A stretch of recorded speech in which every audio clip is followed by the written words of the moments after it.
بسم الله الرحمن الرحيم. السلام عليكم ورحمة الله وبركاته. كسر دوادا كلن كنا بوجدك أو عينو كسر بندقنا هذا بوجي عينو مركا إسلامنا هاي وحكوت شرته حكم مهمة وأنو ذكرنا إن كلن كوا حين كسر قاعدنا إننا بوجا لويا قانو a higher loyalty, truth, lies and leadership. buuggan waxaa qoray James Comey oo hore uga ahaan jiray agaasime hay'adda FBI ee dalka Mareykanka. James Comey wuxuu ahaa sharci yaqaan la soo shaqeeyay madaxweynayaal kala duwan. buuggan wuxuu ku qaadaa dhigaya waxa ugu yeeray ethical leadership ama hogaaminta suuban waxay tahay. hogaaminta suuban oo markaa tusaalayaal kala duwan uu soo qaadanayo. James Comey buugga magaca sida ugu bixiyay marka uu ka hadlayo wuxuu soo qaadanaya madaxweynaha u dambeeyay ee Donald Trump ee wada shaqeyntu ka dhaxaysay kulan dhexmaray. marka caadiyan James Comey markaan leenahay FBI director buu ahaa ama agaasimaha FBI-da wuxuu hoos tagaa waaxda cadaaladda oo ka madax bannaan waaxda fulinta ee madaxweynuhu maamulo. mana aha laba meelood is hoos taga waa laba loogu talagalay inay isdheeli tiraan oo midabka kale waxa weeyaan uu ku ilaaliyo xadka inaanay ka gudbi karin. habeenada kamid ah buu u yeeray marka Donald Trump uu ugu yeeray casho guriga cad isagoo la fadhiyo marka wuxuu ka codsanaya oo leeyahay madaxweynuhu James waxaan ka doonayaa your personal loyalty inaad macnaha si shakhsi ah igu noqotid qof ii hoggaansan oo ii daacada oo runtii arrin qariib ah macnaha dal Mareykan oo kale oo sida macnaha ay u kala xadaysan yihiin shuruucda iyo hay'adaha dawliga ay u kala maamulan yihiin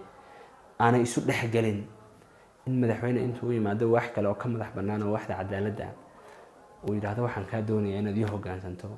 buu wax qariib u arkaya. marka ereyga uu isticmaalay waxay personal loyalty-ga u baahanahay.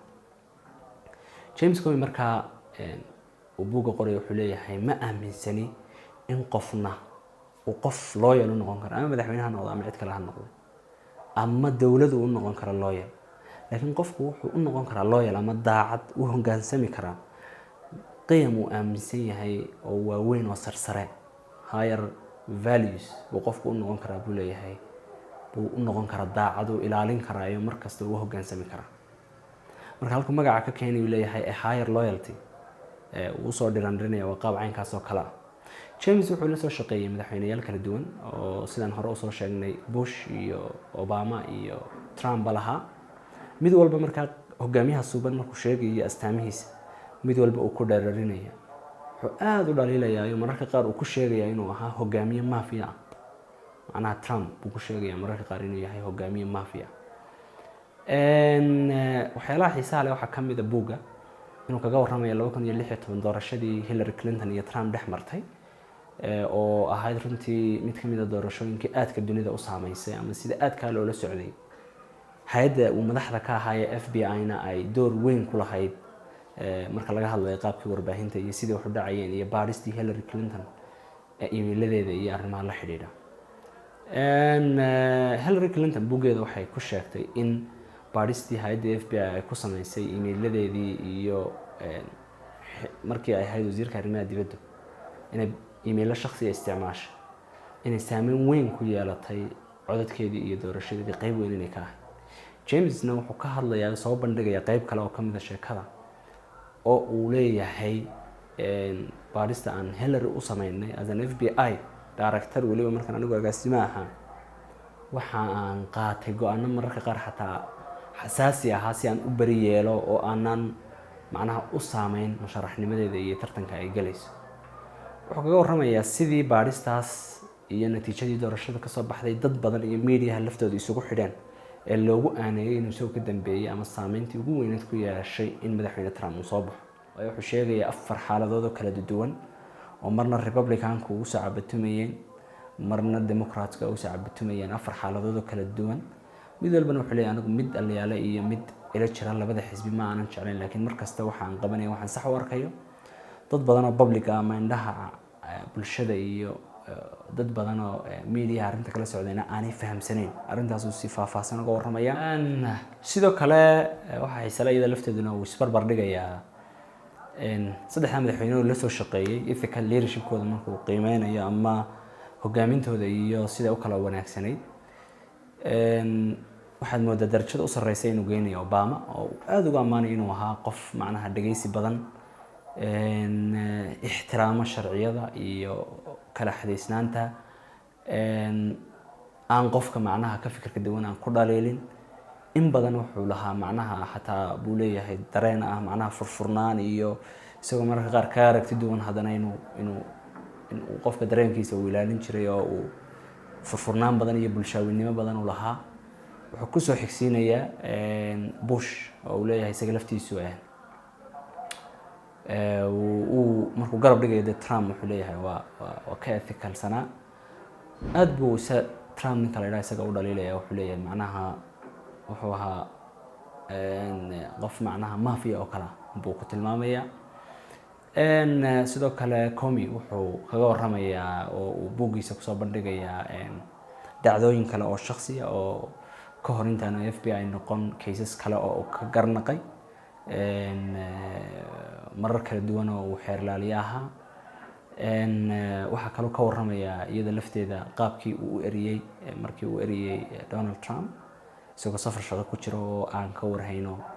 macnaha aan filayn inuu Donald Trump uu ka eriyay xilka uu hayo waxa kale oo ka warramaya intii uu hogaaminayay hay'adda FBI iyo qaabkii uu hogaamiyay iyo waxyaalihii uu soo kordhiyay iyo hogaaminta suuban isaga laftiisa uu ka warramaya sidii uu ugu dabaqi jiray oo isugu day jiray inuu ugu gudbin karo dadka uu la shaqeynayo buu iyada lafteeda aad uga warramaya si guud waa buug qaybtiisa dambe aan ka hadlayna runtii ay xiiso badan tahay ma aanan jeclaysan ama xiiso badan iimay sameyn markaan akhriyo qaybtii hore uu kaga warramayo noloshiisa iyo waxbarashadiisa iyo kacaankiisa iyo arrimahaas waayo wax badan oo ku dhex jira ama aan ahayn inay taariikhdiisii tahay ama macnaha biographigiisii kuma dhex jirto waxaase muhiim ahayd qaybtan dambe laga soo bilaabo ilaa inta uu la shaqeynayay Bush iyo Obama iyo Trump iyo dhacdooyinka uu ka warramayo guud ahaan waa buug runtii laga baran karo ama sawir ka bixinaya nidaamka dawladeed ee Mareykanka iyo qaabka hay'adihiisu u kala madax bannaan yihiin ee uu dhisan yahay madaxweynaha iyo waaxda cadaaladda iyo waaxdii legislationka waxaasoo dhan sida macnaha isu dheeli tirayaan midna mid aan u fargelinayn runtii buu soo bandhigayaa iyadoo lagu tilmaamo Mareykanku inuu yahay dalalka ugu horeeya dunida hadaan ka koobaad ahayn sarreynta sharciga iyo ixtiraamka sharciga runtii ku dhaqankiisaba kaalinta koobaad ka galay waxa laga baranayaa oo iyada lafteedu si shakhsiya aad looga faa'iidi karaa inuu aad u dhiirigelinayo oo qofka ku inspire garaynayo in qofku uu daacad noqdo qiyamka uu aaminsan yahay xaalad wal oo taagan iyo dhibaato kasta oo jirtaba inaan qofna eegin shakhsina eegin xisbi eegin koox eegin cid gaar eegin laakiin qiyamkaad aaminsan tahay xataa haddii cid waliba ka soo horjeedsato inaad u taagnaato oo aad mar kasta waxa weeyaan daacad noqoto aad u hoggaansanaato qiyamkaad aaminsan tahay buu dhiirigelinayaa waa buug runtii wanaagsan ciddii heli kartana inay akhrido runtii aan kula talin lahaa inta aynu ku kulmayna buugga kan ku xiga